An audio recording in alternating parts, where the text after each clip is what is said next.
Welcome, Madam Mayor. It's great to be able to host you here from one awesome mayor to another.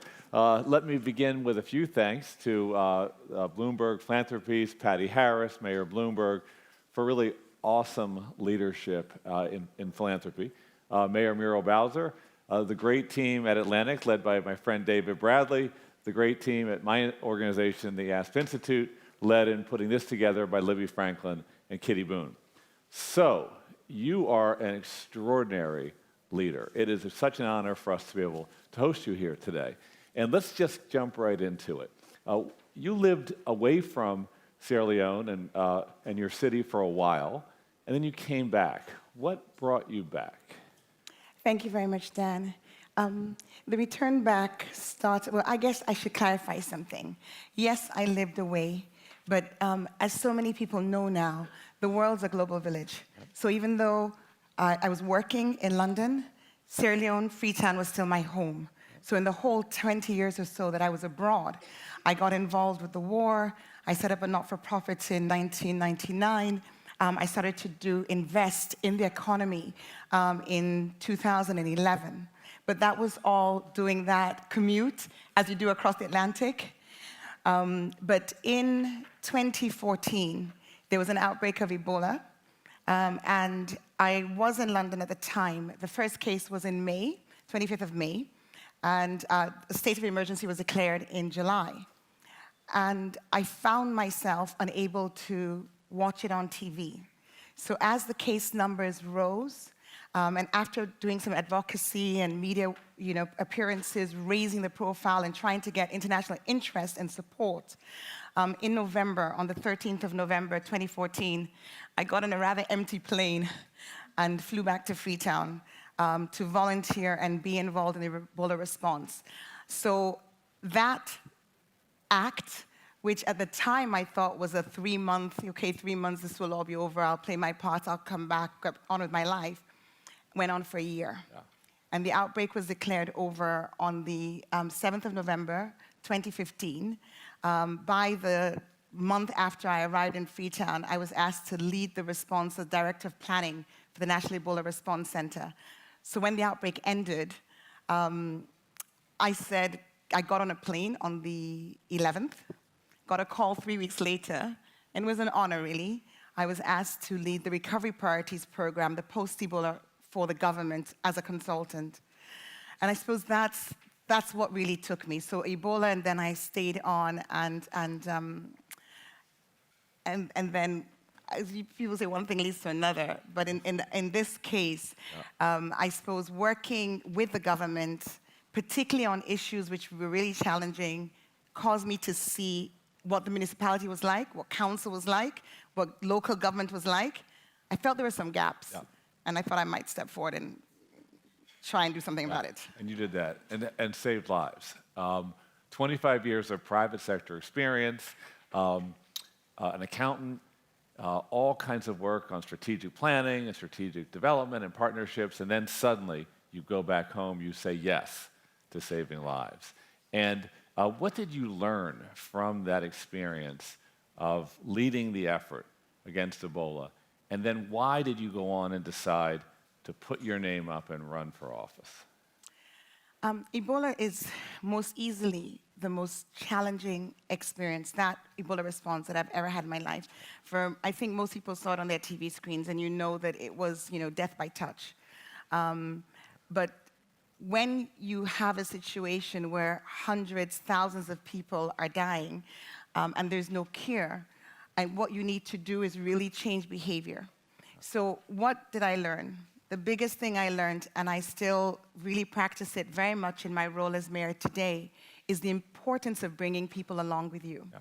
And actually, the Bloomberg program, there's a session with the Bloomberg Harvard, where they talk about narratives and the story of we.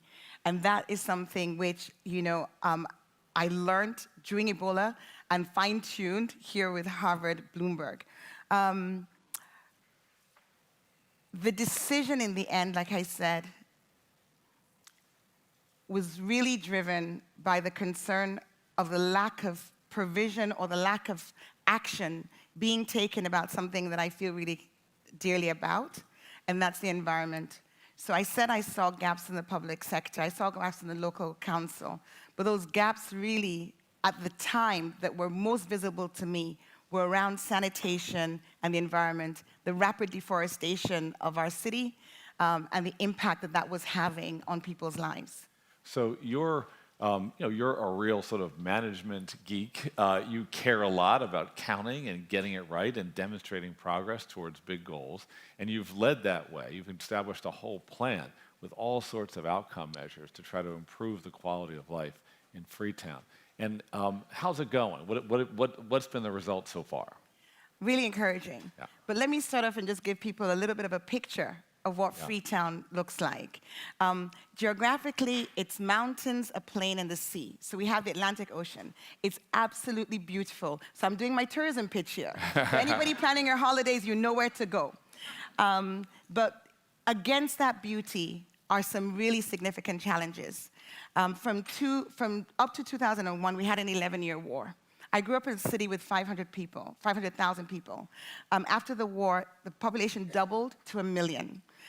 It's now growing at 4.2% per annum. And so we're estimated to be 2 million people by 2028.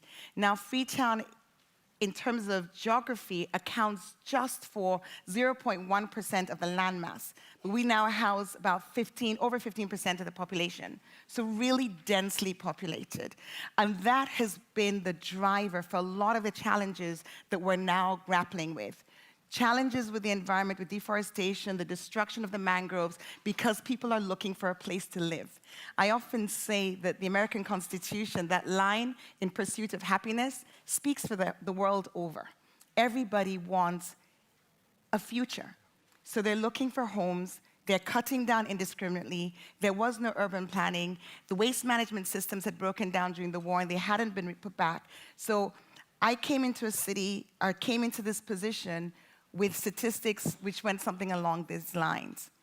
Only 6% of liquid waste was being collected. Those of you who run cities know how bad that is. 21% of solid waste. 38% of children under the age of 5 dying from malaria, which again is linked to sanitation. And a young population. 75% of my population, my residents, are under the age of 35. But 60 to 65% of them are either unemployed or underemployed. So a little bit of a challenging sort of landscape there. But to your point, yes, I love data, which is why I just love Bloomberg Harvard. And from a management perspective, we came in and my campaign, given that I've never been in politics before, never been in the public service, my campaign was very much sort of, PowerPoint, here are the strategy. This is what we're going to do. And people said to me, forget it. You need to just spend money, print T-shirts, have music. But they underestimated the extent to which people actually do want to pursue happiness. Yeah. The extent to which they do want to see somebody who's laying out to them how their children's lives can be better than their own. Yeah. So we did that, and it was called, our campaign slogan was for a community, for a progress, for a Freetown, which, when coming into office, became our transformation plan. #Transform Freetown. Yeah. And Transform Freetown has 4 clusters: resilience, human development, healthy city, and urban mobility. And within those 4 clusters are 11 priority sectors.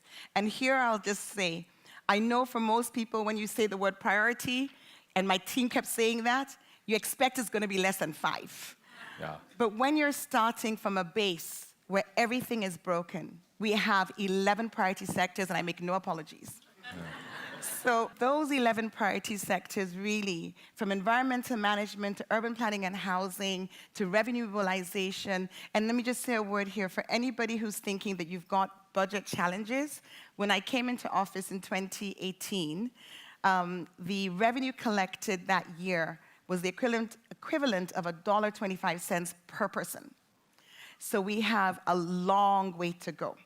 But the good news is, for our 11 priority sectors, we have set out, I'll take you back to my Ebola days, and the understanding that you've got to bring community along. We had, in my first 2 months, focus groups with 15,000 residents in 322 communities, and we talked about what we wanted to do.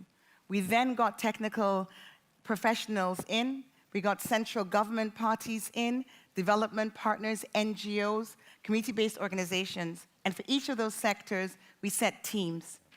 And we've come out with 19 targets, 37 initiatives. We will move the dial. We will transform Freetown. It's a journey that started, and it's a journey that I'm convinced. Thanks. So what are some of those targets? In sanitation, we're moving from that low base to at least 60% safely collected and disposed of. In housing, there hasn't been any housing built for over 40 years, and there's been no planning. There actually is no building code, and there is no plan. So we're building a master plan. We're introducing a building code. We're introducing new sanitation legislation. With education, we're bringing in monitoring of schools and impact of teachers. When it comes to revenue mobilization, we are increasing taxes. And I said it in the campaign, and we've done it. We increased local tax, we increased market dues, we doubled. And we only had 25% of our population of the properties actually on the database. We're going through a process now. We started the pilot, but we're now geomapping the entire city. We use technology a lot. We have an app called Find Me in Freetown, and that basically locates you wherever you are in the city. It tells you what your ward is. It tells you everybody who collects waste, and we're just building on that. We're creating jobs in the green economy, but we're also promoting jobs through tourism. Our Discover Freetown campaign is being launched in the next couple of weeks. So there's a lot going on, and we're really excited. When it comes to flood mitigation, the city had terrible flooding. That was a low-hanging fruit. We tackled that as soon as I came in. For the first time in 5 years, in 2018, there was no flood. And that was because of the work that we did. So we're building confidence as well. People are seeing at a practical level that there is now a local government in their city. I feel those that are watching the Democratic primary yearning for this kind of voice. Can I ask you this, though? Here we are gathered together with mayors from 44 cities with one of the great philanthropies in the world supporting our effort. What can people here do that could be a help to your work in Freetown? Well, I want to first of all acknowledge that I'm sitting here. And that is already a help to my work in Freetown. And for that, I want to say thanks to Mayor Bloomberg and his team, and to the Harvard team, and to all my colleague mayors. And we've been saying that over the last few days. Those of us who are in BH2 cohort, we're all still in touch. And we really, really encourage one another. Teaming. We do a lot of that in Freetown, because I have a city of 1.2 million people, but I walked into a council with a staff of 500. And that's right across the board. So that begins to tell you where our capacity challenges are. So on a practical level, I know every mayor in this room already has enough on their plate, and they're probably not thinking about how they can help Freetown, but just in case you are. Just in case you are. Resource, we've had great support from around the world. We've had people volunteer, engineers come in and say, I want to be part of this. I've had some great consultants from McKinsey, 6 now, from different parts of the world, who've given their time pro bono, 3 months at a time, made an arrangement with McKinsey. They've been very supportive of that. We've got agencies, Mayor's Migration Council, who are supporting the work I'm doing on migration, which is an issue. My view is that nobody should be crossing the Atlantic, or not the Atlantic, crossing the Mediterranean because they feel forced to. People need to have an option. Yeah. They need to have the choice to stay home and have a good life at home. So we work with the Mayor's Migration Council on some initiatives to engage with strengthening some of our job creation, skills development targets. So from here, private sector, we're looking at some concrete, bankable investments, which will make a big difference in some of our infrastructure challenges.